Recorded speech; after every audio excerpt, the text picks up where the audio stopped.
Sonnet McFiver Multifunction PCI Express add-in card. That's what we're going to be taking a look at today.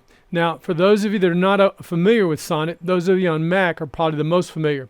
Company's been around for quite a while. They make multifunction cards. They also make Thunderbolt Device Bay Chassis, and that is relevant to the card we're going to look at. Now, what I want to look at are 5 different aspects of this card. Number 1, we're going to look at the specs. We're going to look at the requirements. We're going to look at chipsets that are on the card to make it do what it does because it has 5 functions. Number 4, we're going to take a look at the FAQs. And then number 5, we've got a list of 7 motherboards we want to go over because this won't work on anything. In other words, we're going to outline from a workstation to a high-end desktop to a desktop. We think most of the platform that will be interested in this card as an upgrade will be those that have the desktop platform. It's a high-end desktop, it'll work on it, but not so much.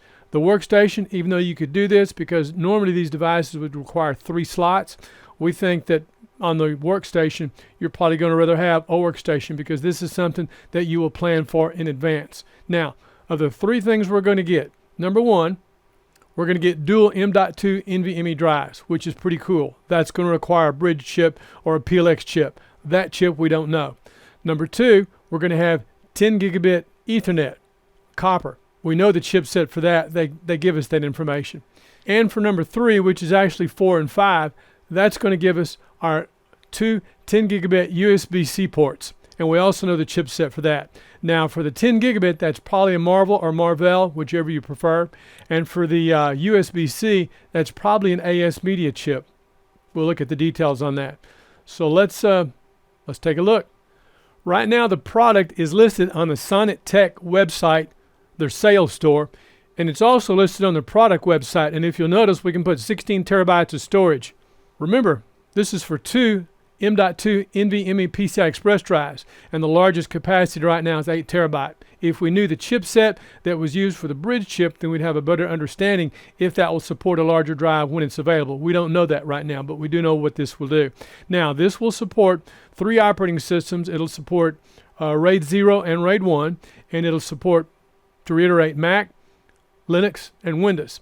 Now, on Windows, I want to speak specifically to the RAID 0 and RAID 1 issue. 2 ways this can go. If you're doing an AMD RAID, 2 types of RAID. A hybrid BIOS RAID, or which is a bootable RAID, or a software RAID. Now, on the AMD RAID, for a hybrid BIOS bootable RAID, RAID 0, this will also pass SMART technology, which allows 2 things. Okay, because of those 2 things that SMART can pass on an AMD hybrid BIOS bootable RAID, this information will not pass in that configuration. However, in a software RAID on the AMD, it will. On the counter to that, if you have an Intel platform and you're going to use this card, then you're going to have access to a hybrid BIOS bootable RAID, which would be the Intel RST.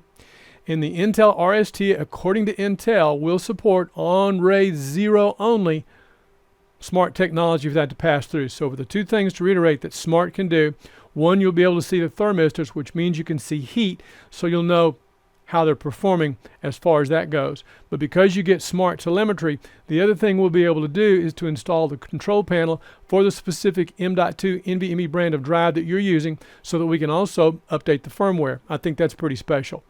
And as we mentioned, this is an add-in card. I want to show how it relates to this particular machine we have in front of us, which is a high-end desktop. This is the Gigabit TRX40 Designaire, where we have 4 16-lane slots mechanically. Electrically, we have 2 16-lane slots and 2 8-lane slots electrically. And that's relevant because this uses 1 8-lane slot. Now, when you think about it, we've got 16 lanes worth of stuff. 2 M.2 drives, 8 lanes, 4 lanes, and 4. And then we have 10 gigabit Ethernet, which is 4 lanes, and then we have 2 USB ports, which is 4 lanes. So 4, 8, 16 lanes. The PLX chip is what does the lane switching on this to take all 16 of those lanes, which would normally be 1 slot, and put them into 8. Now, because this can be used in a Thunderbolt enclosure, the requirement's going to be, it's a full height card, but it's a half depth. Half depth would put it at 7.75 inches in length. So with those dimensions, it'll work in any of the configurations that Sonnet has.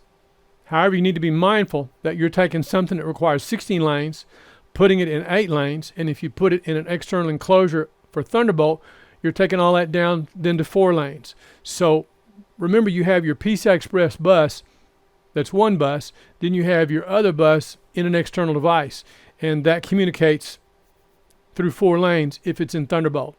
So as it is, it'll be communicating 8 lanes that would normally be 16. So there's going to be some bandwidth issues. The FAQ addresses that because of the chipset they use, I'm pretty sure, and I think it's probably a PLX chip by Broadcom. Normally when we talk about a PLX chip, that can be 2 definitions. One, PLX specific to Broadcom because they own it. 2, talking about a PLX chip as a multiplexing chip, which could be any number of chips.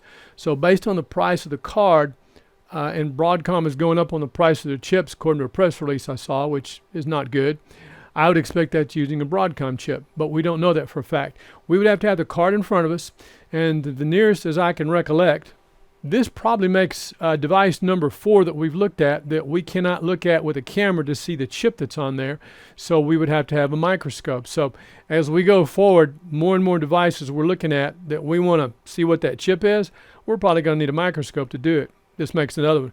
Now there's actually 2 heat sinks, and as we look at the device, one heat sink that covers all the chips, and then the secondary heat sink which is on the back. So this has passive cooling, something to be noted about for that particular heat sink. Both flow in the same direction, heat going from front to back. The product is also listed on B&H. We've also seen it listed on Adorama, and again, to reiterate, this is a professional product, and there's a good indication of heat flow and of the 2 heat sinks. This primary heat sink for the chipsets, to reiterate, and the secondary heat sink where the M.2 drives are at. And you get an idea of the configuration of what that card looks like up close.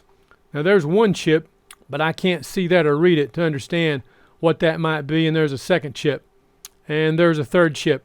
And that third chip would probably be the one that we would need to look at under a microscope. Whatever is under here, as well as a 4th chip right here. We don't know. Right now, Sonnet does not have a driver listed. There will be a driver for the 10 gigabit Ethernet, which is the Marvell chipset, and there will also be a driver for the 10 gigabit USB-C ports, which are AS Media. We'll get to that. And I would expect they would eventually have those listed. No firmware listed, so nothing can be upgraded. One manual, and the FAQ I'm going to come back to because there's some really good details in that FAQ.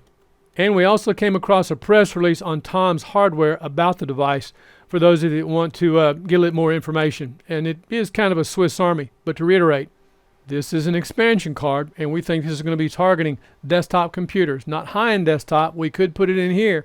But when you think about it, if we're going to add M.2 storage, we're going to put that on a slot. We'd use a 16-lane slot for a quad card. And for those of you that want to ask questions, you know, that's what we're here about. That's what we're answering.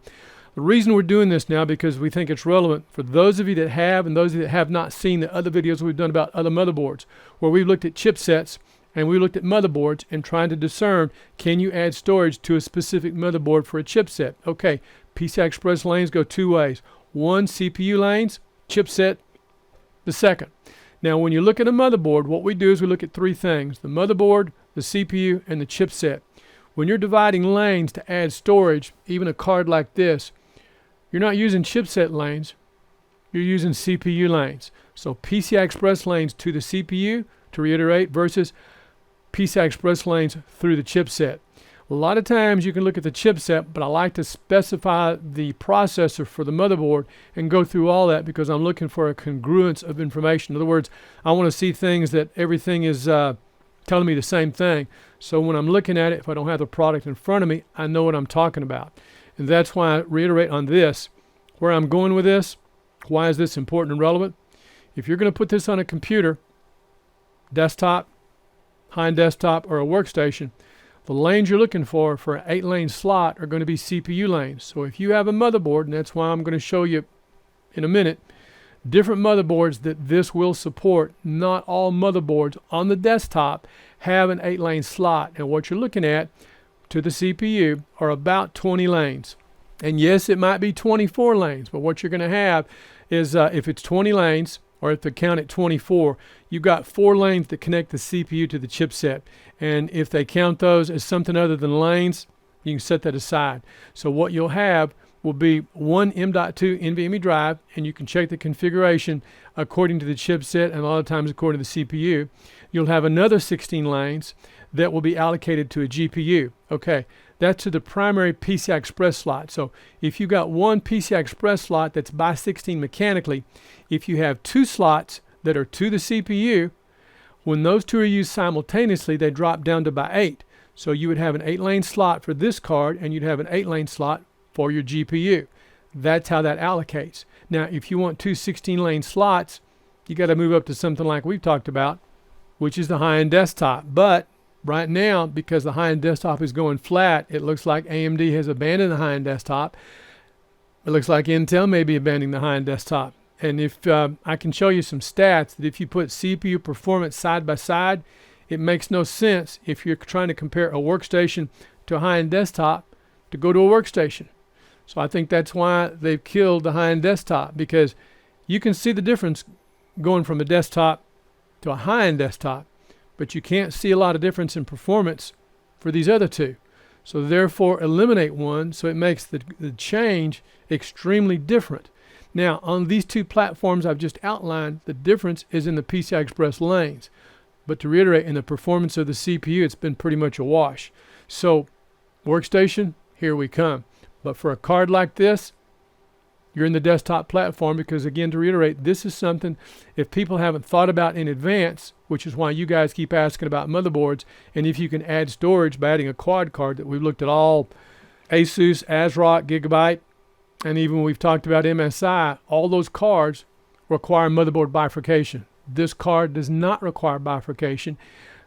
That's one of the reasons we know it works on a Mac, because as far as I know, as far as I can tell from the research that we've been able to go through, Macs do not support bifurcation. So that's a function of a PC computer. And bifurcation, for whatever you see about whatever it's been done with mining, that all started on the server platform, came down to the high-end desktop, and has now trickled down to the desktop computer. And the number one motherboard that can manufacture, that can make that work, that can make that happen, that has done the most with the most chipsets, is Asus.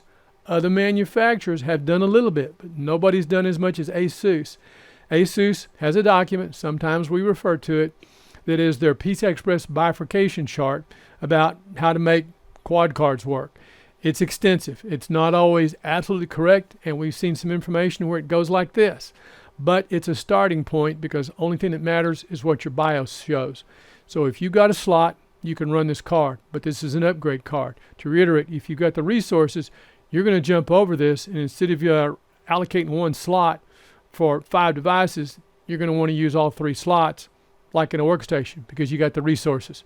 And that's a big difference you get into with a motherboard, where you're looking at shared resources as on a regular desktop versus dedicated resources, still limited on a high-end desktop, but an expanded dedicated resources on the workstation. Now to reiterate some of the tech specs we've talked about for the card, and yes, we'll have these links up. Mac compatible, Windows compatible, one available PCI Express by 8 slot electrically, and Linux compatible, same requirements, and the Thunderbolt PCI Express expansion system compatibility. And to reiterate, we know Sonnet makes several different enclosures, some with 1 slot, some with 3 slots, but with that one 8-lane slot, full height, half depth, or half length, which is 7.75 inches. So that gives you some idea of the parameters you're working with for the card, how you want to get it installed. They also have a list of M.2 NVMe drive compatibility. And I want to interject, take a look at that document about M.2 NVMe compatibility. It is a master list for all the devices that Sonnet makes. There's only one drive they do not recommend for one of their products, which is a 4x4 card. And again, to reiterate, it takes a 16-lane slot, but it's a 4x4. So it does 4 drives. It's a quad card, but it's self-bifurcated.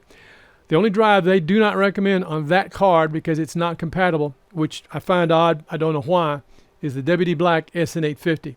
Now, they don't show any problems with that drive on any other devices, but on that card they do. So that's why I wanted to mention this document. Highly detailed, very interesting, and worth the time. 2-year warranty, full height. This is PCI Express 3.0 by 8. We'll look at some more specs that will show us some actual bandwidth. In one of the documentations about sales, it mentions 3,400 megabytes. Okay, a throughput on an M.2 NVMe drive at 3,400 megabytes is PCI Express 3. If they quoted a number, say, of around 7,000 megabytes per second, then that would be PCI Express 4. Now, this will work, to reiterate, in a PCI Express 4 slot, but it's PCI Express 3. So it's interesting with all the stuff going on with PCI Express 5, 6, and 7 coming down the pike. We're still doing stuff with PCI Express 3. PCI Express 3 is going to be around with us for a while. And PCI Express 3 really got our attention when we were on the X299 chipset. And it kind of caught us by surprise because once we had the X299 from Intel, then AMD turned around with the X399. That's what grabbed us and pulled us in, and that's what got us going with all this stuff about cards. To remember, when we did PCI Express 2, slot and lane assignments really didn't matter. We had a bus prioritization issue, and you kept going through a slot until you found one, whatever you were sticking in that computer would work. That's changed now with PCI Express 3. We have had some issues with this machine, with the Gigabit TRX40 designator in the beginning, which was some BIOS updates solved that we think were bus prioritization issues, but we don't know that for a fact. But once the problem was solved, we moved on down the road and kept going. But with this is an amazing piece of technology. How long has it been since we've had a multifunction I/O card?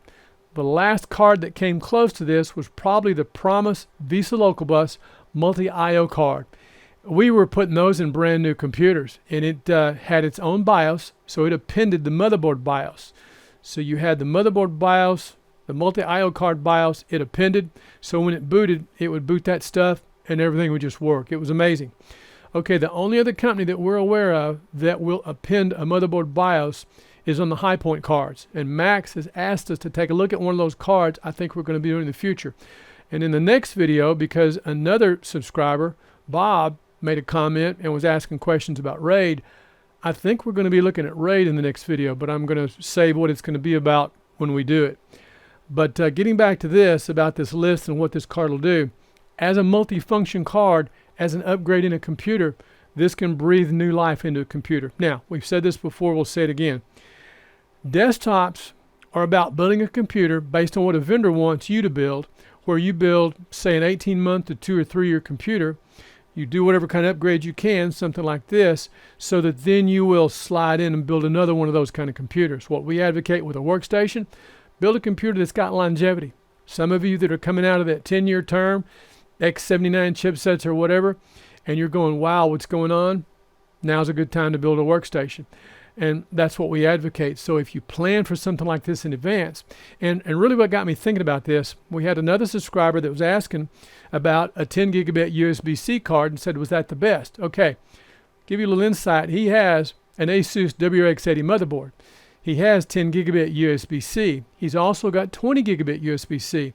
So to add a card that adds more 10 gigabit USB-C, it's a multi-card, and it's aside from this, but it's relevant to understand, you know, as far as what you want to add to a computer. For that kind of computer, I would probably want, and you can't add USB 4, which is Thunderbolt 4. You can't do that. So he could add a USB-C 20 gigabit. Chipsets have been the problem. So one issue, the chipsets for the add-in cards, they're now becoming available. But on the other end, what do you plug into it that runs at 20 gigabit? That's now becoming available. So that's going to be a separate video. But as it relates to this, if you need these 3 different functions to get all 5 of those devices for an 8-lane card, this is incredible and amazing. And that's why it's relevant to mention it. In the mix of all these things that you guys are talking about, that you're seeing, I'm curious to see, and I want to point this out, if we're going to see more of these kind of cards. Because, to reiterate, this adds longevity to a desktop computer. And even though it's for content creation, I think that's where the market's at for something like this. Oh, and that's another important feature. This only supports 2280 M.2 NVMe drives, which is kind of curious because the GII device we looked at, which is Thunderbolt sitting up here by me, it also only supported 2280. And this as well only supports 2280. So just want to point that out. I've never seen the longer ones. I've seen the shorter ones, but I've never, in the mainstream, looked at one of those odd-sized ones. They've all been 2280. And as far as which drive you would put in here, look at the list, and I would buy according to the specification of the drive, but also according to the price. Sometimes the faster drives might be less expensive and they're backwards compatible. So that means you can pull them out, put them in something else. So those are 2 factors to always consider. Someone always says, what's the best drive? Well, the best drive is the drive that's the best drive for the money. We've got our favorites for brands. We have more of one drive than any other brand, but it didn't walk into that. it turned out that way. But we like the WD Black, we like the Sabrent, and we also like the Samsung 980 Pro. Something to think about. But that's not to exclude the other drives. Just like if you want to get an 8 terabyte drive, this will support it. Now this says, when does Linux boot support? No. And I think that again needs to be qualified, because even though they officially say it will not, as you configure a software RAID, that's absolutely true. But if you were doing a hybrid BIOS bootable RAID, and the reason I say that, I want to qualify it, when we looked at the GI device and we looked at the motherboard for this computer in the BIOS, we saw all 4 of those drives. So my expectation is if I can see those 2 drives in the BIOS, I can configure those with a hybrid BIOS bootable RAID, because all that smart passes through. So we could, I personally think, make that a bootable. I'd like to try it and find out, but unless we have the card in front of us, we won't know. So I want to qualify that, because change one thing changes everything. And of course NVMe support, and then the smart status, the 10 gigabit Ethernet, and there's the chipset most everyone's using, the Marvel ACQ 113S. And if someone says, well, what do I need 10 gigabit Ethernet for? 2 devices we've talked about. One, the Iodine Pro Data device, which is an external enclosure, and it does RAID externally. It has its own system on a chip. Marvelous device. Works off of Thunderbolt. But the primary 10 gigabit device for something like this to connect with would probably be if you were using something like the Blackmagic Cloud Store. That's an amazing device that's just now becoming online. And for content creators, I think it's going to be a real winning deal. It too is going to have its own system on a chip, so it's an external RAID. But to connect with something like that through 10 gigabit, that would come in handy, especially in collaborations. Now the USB-C chip is not listed here. I do know it's a AS Media, and they have a list, of course, of the cables supported. And peripheral support, Thunderbolt only peripherals are not supported. In other words, to reiterate, they have to be USB-C. There it is, the AS Media chipset. That's the AS Media 3142. 2 of the features to be aware of. 1, no external power is required. In other words, no extra plugging in a power tap. So if you have a motherboard that has like a PCI Express graphics, a PEG connector, let's see if I can show you one here. As we look toward the front of this motherboard right here, if I can move those cables just a little bit, right there is a PCI Express graphics PEG connector. If your motherboard has one of those for this card, I would connect that. So you make sure you get power to all the devices. I want to point that out too. And another neat feature on these 10 gigabit USB-C ports, independent per port power regulation with resettable USB fuses. What that means is if you plug something in and the device disconnects, then all you need to do is shut the computer down, power off, drain power, power back up, and when the system comes back up because of those resettable fuses, plug that device back in and you should be back in business. So that's a handy little feature that's on there. If any of you want to ask motherboards that'll work, we'll take a look. Even though we have a list of 7, we're going to show you 6 real quick. This is the Asus Republic of Gamers Crosshair 8 Extreme, and this motherboard has an 8-lane slot. And you don't even have to go to the manual. All we have to do is look at the tech specs, and under expansion slots, what we're looking at are PCI Express resources to the CPU. And we have 2 PCI Express 4.0 by 16 slots. That's by 16 mechanically. Now electrically, that's 1 by 16, but electrically that's 2 by 8. So to reiterate, to put that in context, you would have 1 8-lane slot for your GPU and 1 8-lane slot for this multifunction McFiver card that gives you 5-function capability, which is pretty wicked. Another motherboard we've looked at, the Gigabit Z690 Aero D, and this is revision 1. We'll go to specifications, and again we're looking at expansion slots, and what we want to know are PCI Express lanes to the CPU. That's all that matters. Okay, 1 PCI Express by 16 slot, running it by 16 mechanically and electrically, and then we have 1 by 16 slot mechanically, running it by 8 electrically. So to reiterate, when both those slots are used simultaneously, they are both running it by 8 mode. We don't have to worry ourselves about chipset lanes. Chipset lanes, and I've never said this, I've talked about it, but I've never specifically pointed it out. Your chipset lanes are always going to be at the most 4 lanes to anything. You're never going to see chipset lanes that are 8. When you've got something that's got to have 8 lanes or 16 lanes, those are CPU lanes, PCI Express lanes. So I just want to point that out. Those little details matter. Another motherboard we've looked at, This is the Asus ProArt X570 Creator Wi-Fi. And this has tech specs. And these, again, to reiterate, are motherboards that you guys have asked about for adding storage. And we're going to go down and look at expansion slots again. And we want to know PCI Express lanes to the CPU. And right there it is. 2 PCI Express 4.0 by 16 slots by 1 mechanically and electrically, or dual by 8 electrically. We have the 2 stars and the 1 star. We're not interested in what's going through the chipset.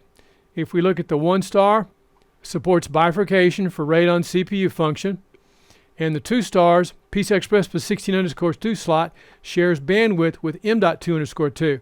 So that can be an issue. As some motherboards with shared resources, you gain something, but then you lose something. That's the problem with shared resources. So you can look at, you can't just make a blanket statement they're all alike. It all depends on the chipset. It all depends on the motherboard and how those resources are allocated. Every motherboard's different, and we have to go through every one of them. So when you guys ask the question, I don't mind looking, but it takes some time, and that's why I like to do a video. I don't like the short answer that it doesn't work. I like the longer answer of why it works, how it works, and what it takes to make it work, and what are the options. That's why I'm pointing this out. Now, this may be stepping back a little for some, but we've had questions about this specific motherboard. The Asus Republic of Gamers Strix X299E Gaming. And because this would be considered on the high-end desktop, and it's getting, about 6-7 years old now. Anyway, to reiterate, under tech specs, what we're looking at, not interested in multi-GPU support. I want to know expansion slots. And for this particular motherboard, looking at a 16-lane CPU. So we have, and it should be the same for a 44-lane and a 28-lane. We've got 1 by 16 slot. We have 2 by 16 slots. Or we have 2 by 16 slots and 1 8-lane slot. So that 8-lane slot is where you'd want to put this add-in card.